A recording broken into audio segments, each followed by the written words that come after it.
Assalamualaikum warahmatullahi wabarakatuh. Selamat pagi Ibu Anake selaku dosen pengampu mata kuliah Manajemen Risiko. Perkenalkan, saya Nur Aini, mahasiswa dari kelas EAG.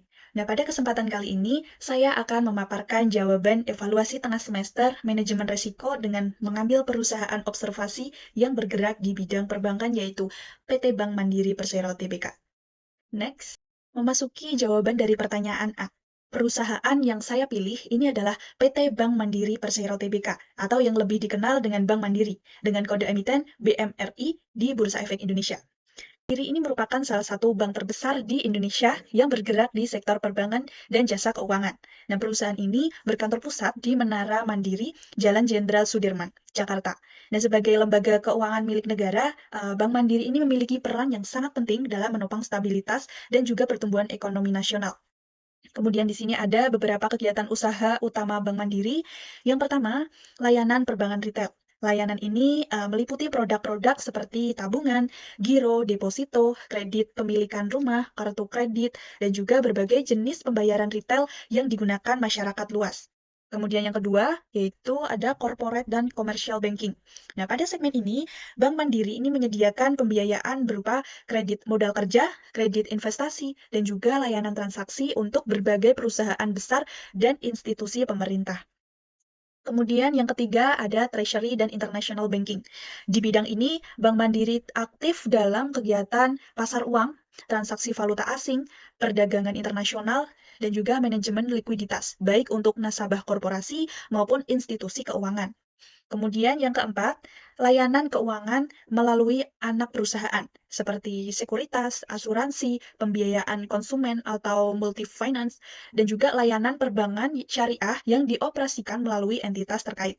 Dan yang terakhir, itu ada layanan perbankan digital dan pembayaran.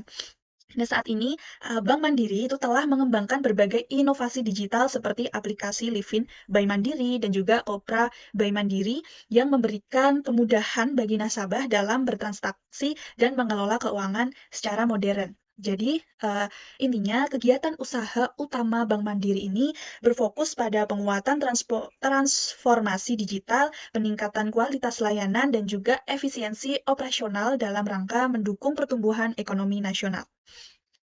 Next. Nah, selanjutnya masuk pada jawaban atas pertanyaan B, yaitu mengenai identifikasi resiko yang mungkin ada di PT Bank Mandiri Persero Tbk. Sebagai salah satu bank terbesar di Indonesia, Bank Mandiri memiliki kompleksitas kegiatan usaha yang sangat luas. Karena itu, perusahaan juga menghadapi berbagai jenis resiko, mulai dari resiko kepatuhan, resiko pengendalian, bahaya, sampai resiko yang muncul dari peluang strategis. Yang pertama, resiko kepatuhan atau compliance risk. Nah, risiko ini tuh muncul karena Bank Mandiri harus selalu menyesuaikan diri terhadap berbagai peraturan yang dikeluarkan oleh OJK, BI maupun BEI. Nah, misalnya itu perubahan ketentuan terkait modal minimum, kebijakan kredit, atau pelaporan keuangan itu dapat menimbulkan risiko apabila tidak diikuti dengan tepat waktu. Dan jika terjadi ketidakpatuhan, bank itu bisa dikenakan sanksi, denda, sampai juga bisa mendapatkan pembatasan kegiatan operasional. Selain itu, risiko kepatuhan juga mencakup penerapan anti-money laundering atau AML dan Know Your Customer KYC. Dan jika proses identifikasi nasabah atau pemantauan transaksi itu lemah, maka bank itu bisa menghadapi risiko pencucian uang dan kerugian reputasi. Nah, untuk mengantisipasi hal ini, Bank Mandiri itu memperkuat sistem monitoring transaksi, meningkatkan pelatihan bagi pegawai di bidang kepatuhan, dan melaporkan setiap transaksi mencurigakan kepada PPATK atau Pusat Pelaporan dan Analisis Transaksi Keuangan. Kedua, itu ada risiko pengendalian atau control risk. Nah, risiko ini berhubungan dengan efektivitas sistem dan prosedur internal di dalam organisasi bank. Salah satu contohnya itu risiko kelemahan pengendalian internal yang dapat memicu kesalahan pencatatan, manipulasi data, sampai potensi fraud akibat kurangnya pemisahan fungsi kerja atau segregation of duties. Nah, untuk mencegah hal tersebut, si Bank Mandiri ini melakukan audit internal secara berkala, memperkuat standar operasional prosedur, dan juga menerapkan sistem pengawasan yang berlapis. Nah, risiko pengendalian ini juga termasuk gangguan sistem teknologi informasi dan keamanan cyber. Mengingat Bank Mandiri saat ini itu sangat bergantung pada layanan digital banking. serangan cyber atau kebocoran data itu bisa berdampak besar pada operasional dan kepercayaan nasabah. Nah, untuk menghadapi Bank Mandiri berinvestasi pada infrastruktur TI yang kuat, menerapkan Business Continuity Plan, dan juga melakukan uji penetrasi sistem dan pemantauan keamanan secara real-time melalui Cyber Security Operation Center. Kemudian yang ketiga, ada risiko bahaya atau hazard risk. Nah, risiko ini itu muncul dari kejadian eksternal yang tidak dapat dikendalikan, seperti bencana alam atau krisis kesehatan masyarakat. Misalnya itu bencana seperti banjir, gempa bumi, atau kebakaran yang dapat merusak aset fisik bank seperti kantor cabang dan mesin ATM, juga kayak mengganggu kegiatan operasional. Nah, untuk mengantisipasi Bank Mandiri itu menyediakan asuransi aset, memiliki rencana pemulihan bencana, dan juga menyiapkan lokasi cadangan operasional.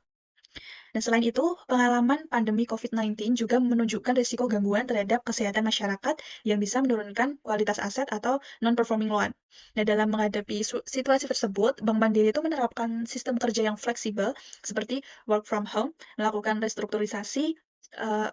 melakukan restrukturisasi kredit itu secara selektif, dan juga menjaga penerapan protokol kesehatan di seluruh jaringan kantor. Kemudian yang keempat, pada resiko peluang atau opportunity risk, risiko ini sebenarnya bersifat positif karena muncul dari peluang strategis yang bisa memberikan keuntungan apabila dimanfaatkan dengan baik. Nah, contohnya itu seperti risiko kegagalan dalam transformasi digital. Dan jika Bank Mandiri itu tidak mampu menyesuaikan diri dengan kemajuan teknologi, maka bank itu dapat kehilangan pangsa pasar dari pesaing digital seperti fintech atau digital bank. Nah, untuk mencegah hal itu, Bank Mandiri itu terus mempercepat pengembangan layanan digital seperti Livin by Mandiri, Kopra by Mandiri, dan juga integrasi sistem API dan ekosistem digital untuk meningkatkan daya saingnya. Nah, selain itu, si Bank Mandiri ini juga menghadapi risiko dalam pembiayaan hijau atau green financing. Nah, tren global menuju investasi berkelanjutan berbasis ESG atau Environmental, Social, and Governance itu membuka peluang besar, tetapi juga membawa risiko jika tidak ditangani dengan strategi yang matang. Nah, karena itu, si Bank Mandiri ini mengembangkan portofolio pembiayaan hijau, menerapkan prinsip ESG dalam proses pemberian kredit, dan mengintegrasikan pelaporan iklim melalui TCFD atau Task Force on Climate-Related Financial Disclosure. Nah, selanjutnya saya akan masuk ke bagian C, yaitu analisis tingkat kemungkinan, likelihood, dan dampak impact dari masing-masing risiko yang telah diidentifikasi pada bagian sebelumnya. Dari analisis ini, setiap risiko tuh dinilai berdasarkan seberapa besar kemungkinan risiko tersebut terjadi, dan juga seberapa besar dampak yang dapat ditimbulkan terhadap perusahaan. Nah, berdasarkan hasil identifikasi, 8 risiko utama Bank Mandiri dengan tingkat kemungkinan dan dampaknya. Yang pertama itu risiko kepatuhan. Nah, risiko dengan kode R1, yaitu kegagalan mematuhi peraturan dari OJK atau BEI, diperkirakan memiliki tingkat likelihood, possible, dan impact severe karena perubahan regulasi dapat menimbulkan sanksi atau gangguan operasional bila tidak diantisipasi dengan baik. Kemudian risiko dengan kode R2, yaitu kelemahan dalam penerapan AML atau KYC atau anti pencucian uang. Ini juga dikategorikan possible dengan impact severe karena risiko reputasi dan hukum yang ditimbulkan itu sangat signifikan. Kedua, untuk risiko pengendalian, risiko dengan kode R3, yaitu kelemahan pengendalian internal atau potensi fraud, itu memiliki likely, dan impact severe, sebab risiko ini tuh sering terjadi pada lembaga keuangan besar dengan sistem yang kompleks. Kemudian, pada risiko dengan kode R4, yaitu gangguan sistem teknologi informasi atau serangan cyber, memiliki likelihood likely dan impact catastrophic, mengingat Bank Mandiri ini mengandalkan sistem digital secara luas, dan serangan cyber bisa berdampak langsung pada operasional dan juga kepercayaan publik. Kemudian, yang ketiga, pada risiko bahaya. Nah, risiko dengan kode R5, yaitu bencana alam atau cuaca ekstrim yang memiliki likelihood possible dan impact severe karena itu dapat merusak fasilitas fisik dan mengganggu layanan cabang. Kemudian risiko dengan kode R6, yaitu pandemi atau risiko kesehatan masyarakat, itu diperkirakan memiliki likelihood unlikely, namun juga dengan impact moderate, karena meskipun jarang terjadi, dampaknya itu dapat meluas terhadap produktivitas dan juga kualitas aset bank. Kemudian yang keempat, yaitu resiko peluang. Nah, risiko dengan kode R7 ini kegagalan transformasi digital, memiliki likelihood likely dan impact severe karena kompetensi di sektor digital banking ini sangat ketat dan perubahan perilaku nasabah ini semakin cepat. Kemudian pada risiko dengan kode R8 yaitu tidak memanfaatkan peluang pembiayaan hijau atau ESG finance, ini memiliki likelihood possible dan impact moderate. Walaupun dampaknya itu tidak langsung, ini tuh bisa mengurangi daya tarik investor yang berfokus pada keberlanjutan. Next. Nah, selanjutnya saya akan menjelaskan bagian D, yaitu mengenai risk metric atau pemetaan risiko berdasarkan tingkat likelihood dan impact dari 8 risiko utama yang telah dianalisis sebelumnya. Nah, risiko metrik ini berfungsi untuk memvisualisasikan posisi setiap risiko, sehingga perusahaan itu dapat menentukan prioritas penanganan berdasarkan tingkat keparahan dan kemungkinan terjadinya. Nah, berdasarkan hasil analisis, metrik risiko Bank Mandiri ini terbagi seperti pada slide presentasi ini. Nah, pada tingkat impact paling tinggi, yaitu catastrophic, terdapat satu risiko, yaitu R4, yaitu risiko gangguan sistem teknologi informasi atau serangan cyber, yang memiliki tingkat likelihood likely. Nah, risiko ini berada pada posisi paling kritis karena berdampak langsung terhadap keberlangsungan operasional dan kepercayaan nasabah. Kemudian pada kategori impact severe, dengan likelihood possible, terdapat 4 risiko, yaitu risiko dengan kode R1, R2, R5, dan juga R8. Yang mana R1 ini risiko ketidakpatuhan terhadap peraturan OJK atau BEI.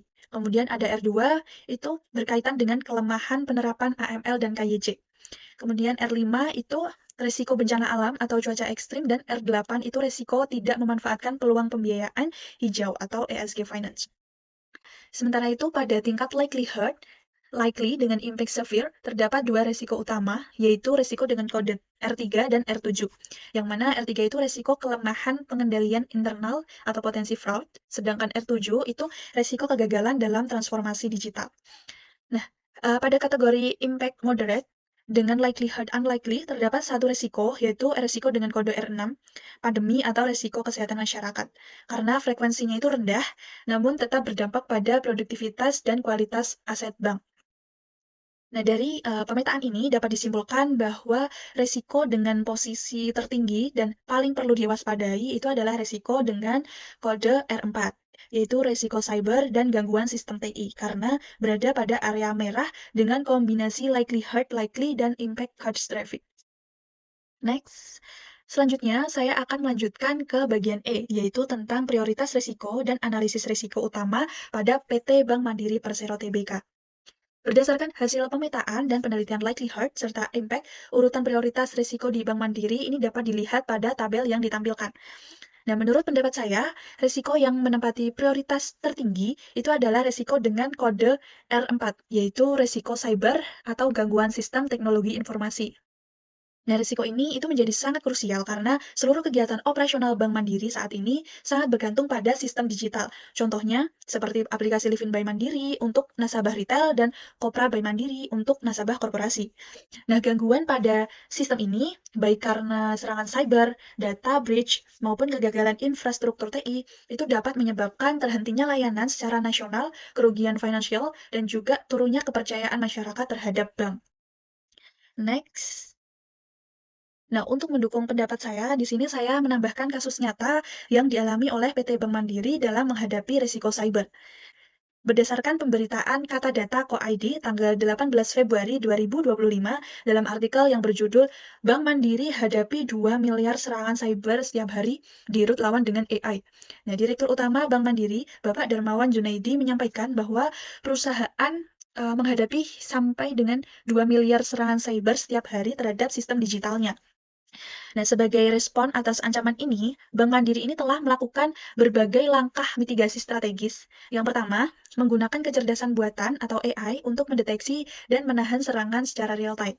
Kedua, mendirikan Cyber Security Operation Center yang beroperasi 24 jam penuh untuk memantau dan mengendalikan potensi ancaman cyber. Kemudian yang ketiga, dengan memperkuat sistem keamanan internal dan pelatihan karyawan, dan juga menjalin kerjasama dengan BSSN atau Badan Cyber dan Sandi Negara untuk meningkatkan kapasitas deteksi dini dan ketahanan digital perusahaan. Nah, dari analisis ini, saya menyimpulkan bahwa risiko cyber itu menjadi prioritas utama yang harus diantisipasi oleh Bank Mandiri. Nah, risiko ini tuh terjadi hanya berdampak pada aspek teknologi, tetapi juga terhadap reputasi, kepercayaan publik, dan juga stabilitas sistem keuangan nasional. Nah, langkah mitigasi berbasis AI, pengawasan 24 jam, dan juga kerjasama dengan lembaga keamanan nasional ini menunjukkan bahwa Bank Mandiri memiliki komitmen yang sangat kuat untuk menjaga keamanan digital, melindungi data nasabah, dan juga memastikan keberlanjutan bisnis di era transformasi digital. Next. Nah, selanjutnya saya akan menjelaskan bagian F, yaitu analisis hazard risk dan risiko pada PT Bank Mandiri Persero Tbk. Nah, hazard yang saya analisis ini adalah kebakaran pada gedung kantor cabang Bank Mandiri. Nah, risiko ini bisa terjadi akibat beberapa faktor penyebab seperti korsleting listrik, kelalaian manusia, gagalnya sistem proteksi gedung, sampai dengan cuaca yang ekstrim. Nah, dampak dari risiko kebakaran ini itu bisa sangat besar, mulai dari kerusakan aset dan fasilitas kantor, gangguan operasional layanan perbankan, kehilangan data penting, sampai berpotensi menyebabkan kerugian finansial dan penurunan reputasi perusahaan.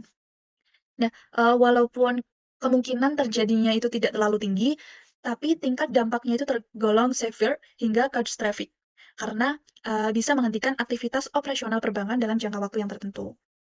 Nah, untuk menggambarkan hubungan antara penyebab, pencegahan, hingga konsekuensi dari risiko ini, saya menggunakan model risk-body seperti yang terlihat pada diagram layar. Nah, pada sisi kiri, diagram ini terdapat berbagai threats atau ancaman yang dapat memicu terjadinya kebakaran, seperti korsleting, kelalaian manusia, kegagalan sistem proteksi, dan juga cuaca ekstrim. Nah, untuk mencegah hal tersebut itu, Bank Mandiri juga telah menerapkan berbagai kontrol preventif. Yang pertama, pemeriksaan rutin instalasi listrik, pemasangan detektor asap dan sprinkler, dan juga pelatihan tanggap darurat, dan penyediaan alat pemadam api ringan atau APAR di setiap area kerja.